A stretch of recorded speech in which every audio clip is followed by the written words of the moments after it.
ಗೋಕುಲ್ ಮಸಾಲಾ ರುಚಿ ಮತ್ತು ಸ್ವಾದಿಷ್ಟದ ಪ್ರೀತಿಯ ಸಂಗಮ. ಚನ್ನಪಟ್ಟಣ ಸೋಲಿನ ಬೇಸರದಿಂದ ಇನ್ನೂ ಕೂಡ ನಿಖಿಲ್ ಹೊರಬಂದಿಲ್ಲ. ಈ ಮಧ್ಯೆ ಡಿಸಿಎಂ ಡಿಕೆ ಶಿವಕುಮಾರ್ ಹೇಳಿಕೆಯೊಂದು ಸಂಚಲನ ಸೃಷ್ಟಿಸಿದೆ. ಇದಕ್ಕೆ ವಿಪಕ್ಷ ನಾಯಕರು ಕೂಡ ತಿರುಗೇಟು ಕೊಟ್ಟಿದ್ದಾರೆ. ಎಲ್ಲಾ ಸುದ್ದಿಯನ್ನ ನೋಡೋಣ. ಸೋಲಿನ ಜಿದ್ದು ನ್ಯೂಸ್ ಟಾಪ್ 9 ನಲ್ಲಿ. ಚನ್ನಪಟ್ಟಣದಲ್ಲಿ ಸೋಲಿನ ಹೊಡೆತದಿಂದ ದಳಪತಿಗಳು ಇನ್ನೂ ಚೇತರಿಸಿಕೊಂಡಿಲ್ಲ. ಈ ಮಧ್ಯೆ ಗಾಯದ ಮೇಲೆ ಬರೆ ಎಳೆದಂತೆ ಡಿಸಿಎಂ ಡಿಕೆ ಶಿವಕುಮಾರ್ ಹೊಸ ಬಾಂಬ್ ಸಿಡಿಸಿದ್ದಾರೆ. ಬಿಜೆಪಿ ಜೆಡಿಎಸ್ ಸಹಾಯ ಮಾಡಿಲ್ಲ ಅಂತಿದ್ರೆ ಯೋಗೇಶ್ವರ್ ಗೆಲ್ತಾ ಇರಲಿಲ್ಲ ಎಂದಿದ್ದಾರೆ. ಬಿಜೆಪಿಯವರೆಲ್ಲ ಬಂದು ನಮ್ಮ ಜೊತೆ ಬೆಂಬಲ ನಿಂತ್ಕೊಳ್ಳಿಲ್ಲ ಅಂದ್ರೆ, ದಳದವರು ಸಹಾಯ ಮಾಡಿಲ್ಲ ಅಂದ್ರೆ ನಮ್ಗೆ ಇಷ್ಟು ಓಟು ಬರ್ತಿರಲಿಲ್ಲ.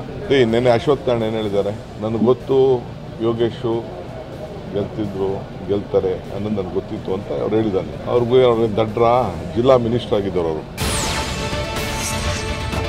ಬೆಂಗಳೂರು ಗ್ರಾಮಾಂತರದ ಲೋಕಸಭೆ ಚುನಾವಣೆಯಲ್ಲಿ ಡಿಕೆ ಸುರೇಶ್ ಸೋಲು ಕಂಡಿದ್ರು. ಬಿಜೆಪಿಯಿಂದ ಡಾಕ್ಟರ್ ಮಂಜುನಾಥ್ರನ್ನ ಕಣಕ್ಕಿಳಿಸಿ ಡಿಕೆ ಸುರೇಶ್ರನ್ನೇ ಸೋಲಿಸಿದ್ರಿ ಅಂತ ಡಿಕೆ ಗುಡುಗಿದ್ರು. ಇದಕ್ಕೆ ಅಶೋಕ್ ತಿರುಗೇಟು ನೀಡಿದ್ದಾರೆ. ಡಿಕೆ ಸುರೇಶ್ ಸೋಲ್ಸಾಗ ಏನಂತ ಕರಿತೀರಾ? ಇದೇ ಯೋಗೇಶು ಇವರೆಲ್ಲ ಬಿಜೆಪಿ ಇದ್ರಲ್ಲಪ್ಪ, ದಳ ಮಂತಂದವನ್ನ ಎತ್ಕೊಂಡೋಗಿ ಬಿಜೆಪಿಗೆ ನಿಲ್ಲಿಸ್ಬಿಟ್ಟು ಅವ್ರ ಬಾಮ ಇದನ್ನ ಅದನ್ನೇನಂತ ಕರಿತೀವಿ ನೀವು? ಹಿಂದೆ ಇದೇ ಕ್ಷೇತ್ರದಲ್ಲಿ ಬರುವಂತ ಕನಕಪುರ ಕ್ಷೇತ್ರ ಅಲ್ಲಿ ಡಿಕೆ ಸುರೇಶ್ ಅವರು ಸೋತರಲ್ಲ, ಅದಕ್ಕೆ ಯಾರು ಕಾರಣ? ಕಾಂಗ್ರೆಸ್ ಅವರೇ ತಾನೆ, ಸಿದ್ದರಾಮಯ್ಯನವರೇ ತಾನೆ, ಒಪ್ಕೊಂತಾರ ಅವರು? ಸಿಪಿವೈ ಗೆಲುವಿಗೆ ಜೆಡಿಎಸ್ ಬಿಜೆಪಿ ಬೆಂಬಲ ಕಾರಣ ಎಂದು ಹೇಳಿದ ಡಿಸಿಎಂ ಡಿಕೆ ಮಾತಿಗೆ ಆರ್ ಅಶೋಕ್ ಕಿಡಿಕಾರಿದ್ದಾರೆ. ಡಿಕೆ ಶಿವಕುಮಾರ್ ತಂದಿಕ್ಕುವ ಕೆಲಸ ಮಾಡ್ತಾ ಇದ್ದಾರೆ. ನಿಖಿಲ್ ರನ್ನ ಗೆಲ್ಲಿಸಲೇಬೇಕು ಅಂತ ಜೆಡಿಎಸ್ ಬಿಜೆಪಿ ಪ್ರಚಾರ ನಡೆಸಿದ್ವಿ, ಆದ್ರೆ ನಿಖಿಲ್ಗೆ ಅದೃಷ್ಟ ಇರಲಿಲ್ಲ, ಮುಂದೆ ಒಳ್ಳೆಯ ಭವಿಷ್ಯ ಇದೆ ಅಂತ ಹೇಳಿದ್ದಾರೆ. ತಂದಿಕ್ಕೋ ಕೆಲಸವನ್ನ ಡಿಕೆ ಶಿವಕುಮಾರ್ ಮಾಡಬಾರ್ದು. ಡಿಕೆ ಶಿವಕುಮಾರ್ ಏನು ಹೇಳ್ತಾರೆ ಅದೆಲ್ಲ ಸುಳ್ಳು. ಬಿಜೆಪಿನೇ ಸಪೋರ್ಟ್ ಮಾಡಿರೋದು ಬಿಚ್ಚಿಡ್ತೀನಿ ಅಂತ ಡಿಸಿಎಂ ಡಿಕೆ ಶಿವಕುಮಾರ್ ಹೇಳಿದ್ರು. ಇದಕ್ಕೆ ಕೌಂಟರ್ ಕೊಟ್ಟ ಆರ್ ಅಶೋಕ್, ಮೊದಲು ನಿಮ್ಮಿಬ್ಬರ ಜಗಳ ಬಗೆಹರಿಸಿಕೊಳ್ಳಿ ಅಂದ್ರು. ಗುರ್ತು ಮಾಡಿ ಇಟ್ಕೊಂಡಿದ್ರಲ್ಲ, ಬೆಳಗ್ಗೆ ಎದ್ರೆ ಅವ್ರನ್ನ ಕರ್ಕೊಂಡು ಹೋಗೋದು, ಅವ್ರ ಮನೇಲಿ ಇರೋದಿಲ್ಲ, ಅವರೆಲ್ಲ ಯಾರು ಓಟ್ ಹಾಕಿದಾರೆ, ಅವ್ರ ಬೂತ್ಗಳೆಲ್ಲ ಯಾರು ಓಟ್ ಬಿದ್ದಿದೆ? ನಾನು ಬಿಚ್ಚಿ ಮಾತಾಡಕ್ ಹೋಗಲ್ಲ ಅದೆಲ್ಲ. ಡಿಕೆ ಶಿವಕುಮಾರ್ ಏನು ಹೇಳ್ತಾರೆ ಅದೆಲ್ಲ ಸುಳ್ಳು. ಅವ್ರು ಫಸ್ಟು ಸಿದ್ದರಾಮಯ್ಯನಿಗೂ ಡಿಕೆ ಶಿವಕುಮಾರ್ಗಿರೋ ಜಗಳನ ಫಸ್ಟು ತೀರ್ಮಾನ ಮಾಡ್ಕೊಳ್ಳಿ, ಆಮೇಲೆ ಉಳಿದಿದ್ದೆಲ್ಲ ನಾವು ಹೇಳ್ತೀವಿ. ಇತ್ತ ಚನ್ನಪಟ್ಟಣದಲ್ಲಿ ನಿಖಿಲ್ ಸೋಲಿನಿಂದಾಗಿ ಜೆಡಿಎಸ್ ನಾಯಕರು ಮಂಕಾಗಿದ್ದಾರೆ. ಫಲಿತಾಂಶದ ಬಳಿಕ ಫಸ್ಟ್ ರಿಯಾಕ್ಷನ್ ಕೊಟ್ಟ ಎಚ್ಡಿಕೆ ಈಗ ಮಾತನಾಡಿ ಏನು ಪ್ರಯೋಜನ ಇಲ್ಲ ಅಂತ ಹೇಳಿದ್ರೆ ದೆಹಲಿಯಿಂದ ಬಂದು ಮಾತನಾಡ್ತೀನಿ ಅಂತ ದೇವೇಗೌಡರು ಹೇಳಿದ್ದಾರೆ. ಈಗ ಏನು ಚರ್ಚೆ ಮಾಡೋದು ಅದಕ್ಕೆ ಅರ್ಥ ಇಲ್ಲ, ಅಕ್ಸೆಪ್ಟ್ ಮಾಡ್ಕೋಬೇಕು. ಜನ ತೀರ್ಮಾನ ಕೊಟ್ಟಿದ್ದಾರೆ,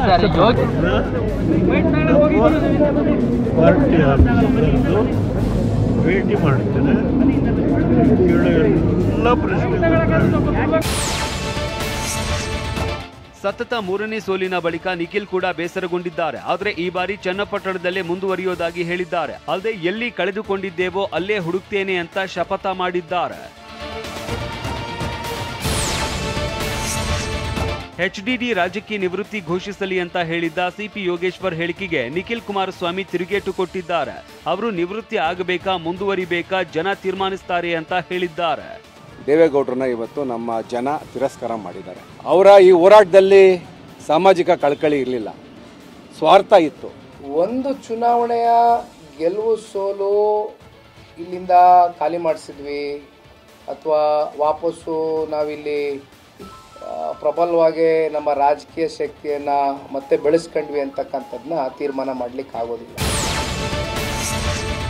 ಎಚ್ಡಿಕೆ ವಿರುದ್ಧ ಜಿಟಿ ದೇವೇಗೌಡ ಅಸಮಾಧಾನ ಹಾಕಿದ ವಿಚಾರವಾಗಿ ಮಾತನಾಡಿದ ನಿಖಿಲ್, ಜಿಟಿಡಿ ಹಿರಿಯರು, ರಾಜಕೀಯದಲ್ಲಿ ಬಹಳ ಅನುಭವ ಇದೆ.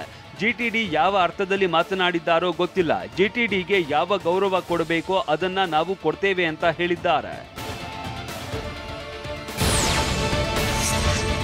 ಇನ್ನು ನಿಖಿಲ್ ಸೋಲಿನ ಬಗ್ಗೆ ನಾನು ಪ್ರತಿಕ್ರಿಯೆ ನೀಡೋದಕ್ಕೆ ಇಷ್ಟಪಡಲ್ಲ ಅಂತ ಮಾಜಿ ಸಂಸದೆ ಸುಮಲತಾ ಅಂಬರೀಶ್ ಹೇಳಿದ್ದಾರೆ. ನಿಖಿಲ್ ಇನ್ನು ಯುವಕ ಇದ್ದಾರೆ, ಒಳ್ಳೆಯ ಭವಿಷ್ಯ ಇದೆ.